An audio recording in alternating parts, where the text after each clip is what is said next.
1955. Plymouth introduces its new V8 with more horsepower per cubic inch than any V8 in its field. In 1956, Plymouth's new Fury V8 proves its performance at Daytona Beach. In 1957, Plymouth's Fury 301 engine with torque flight wins the mobile gas economy run. In 1958, Fury V800 goes 58,000 miles in 58 days, wins mobile gas economy run for second year in row. Golden Commando engine introduced. Sure, all those records are pretty impressive, but I'm more concerned with those 59 Plymouth engines and what they'll do for me on the road. Will I get smooth and reliable acceleration in traffic? And how are they on passing? Especially how are they at passing gas pumps and service garages? I'm interested in my own performance and economy records. Well, those are the kind of records you'll set with Plymouth's standard Fury V800 engine. It has more performance than last year's V8 and a whole raft of new features that ensure even more miles for your gasoline dollar and greater freedom from maintenance costs and worries. The standard V8's extra performance comes from a hotter camshaft. In fact, it's the same cam used so successfully in the 58 Super Pack V8. It gives 5% more torque through the whole speed range. But the big news is the Fury V800's new economy features, highlighted by this new carburetor with a 3-stage power jet needle. In ordinary carburetors, the effect of the standard 2-stage needle is to close the power jet for steady driving or open it wide for acceleration. In fact, even if you only want a little acceleration, it opens wide, and that wastes gas. Now in the gas-saving Plymouth carburetor, between the closed and fully open position, there's a new partly open position that saves gas when you just want moderate, smooth pickup in traffic. And no competitive V8 offers Plymouth's exclusive fuel saver choke. It saves over a cup and a half of gasoline on every cold weather warm-up. That's because the control is buried in the intake manifold, where it can sense engine heat quickly and unchoke fast to save fuel. The Fury V800 has a new intake manifold that warms up faster. This gives better performance and mileage, especially during those first few cold weather miles. And the Fury V800 engine still uses regular gas. In most areas, that's a saving of around half a buck over premium every time you fill the tank. Now you say you want an engine that thumbs its nose at repairs. Just check this Fury V800.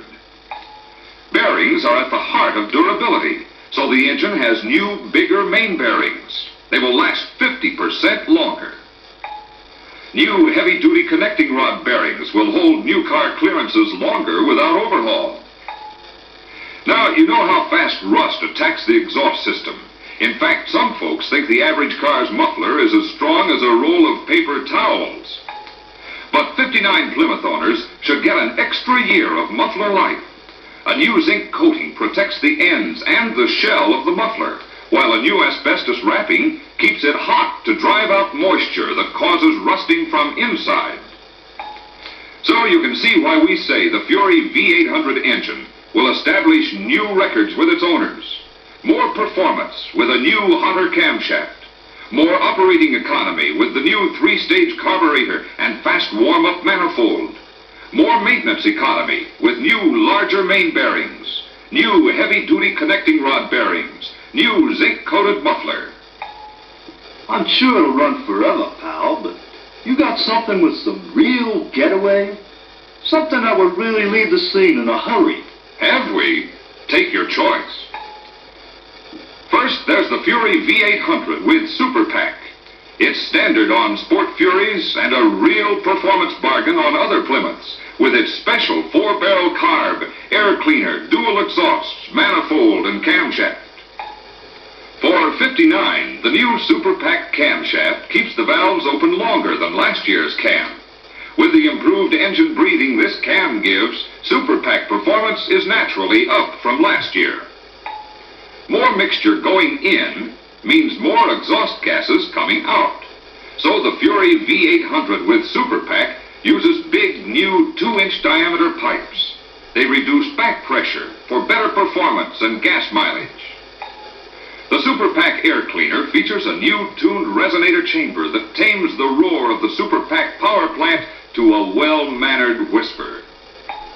But if you're a prospect for dig out, here's our new Golden Commando 395.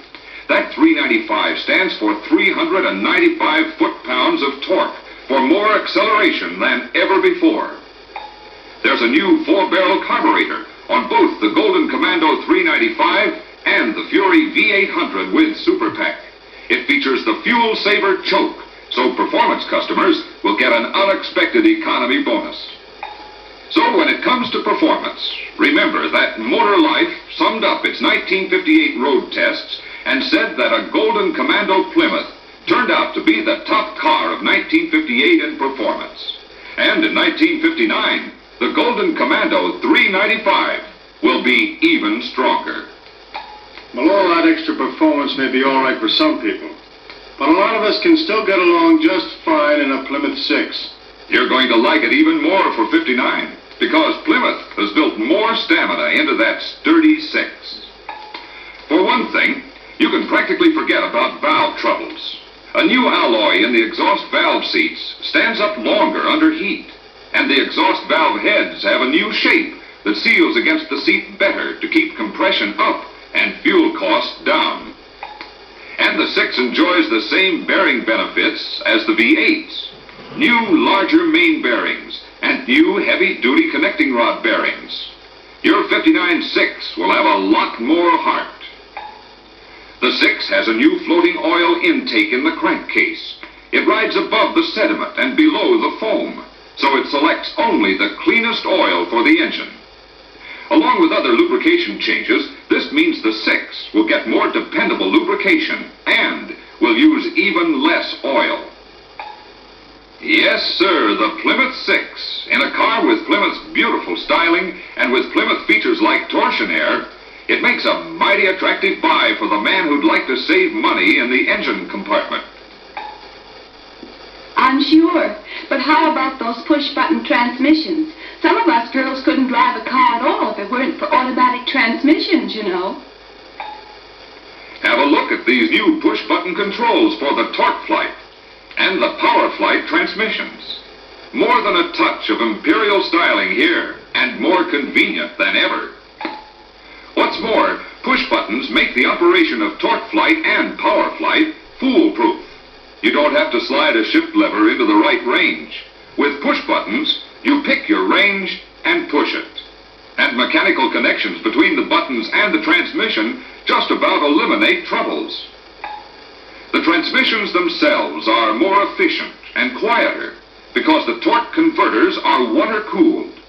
The one-piece torque converter housing is stronger, reduces vibration. A new low 2.93 axle ratio means more gas mileage with less engine wear and noise. It's standard on all Torque Flight-equipped Plymouths. Torque Flight probably offers a better combination of performance, smoothness, and economy than any other automatic. 3 gear ranges give the driver positive acceleration, and a torque converter adds still more torque multiplication.